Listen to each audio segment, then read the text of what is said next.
How to set nicknames on Instagram chat in iOS and Android. Hello everyone and welcome back to our channel.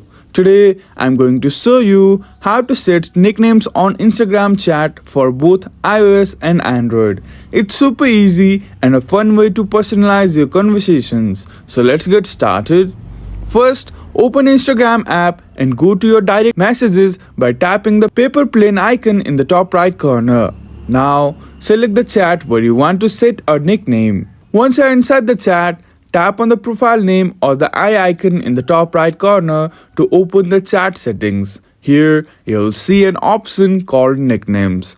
Tap on it and you'll see both your name and your friend's name. Tap on either to set a new nickname. Type the nickname you want and hit save. And that's it. The nickname will now appear in the chat for both you and your friend. And there you have it. A quick and easy way to add up some personality to your Instagram chat. If this video helped you out, please give it a thumbs up and subscribe for more tech tips. Thank you for watching and we will see you again in the next video.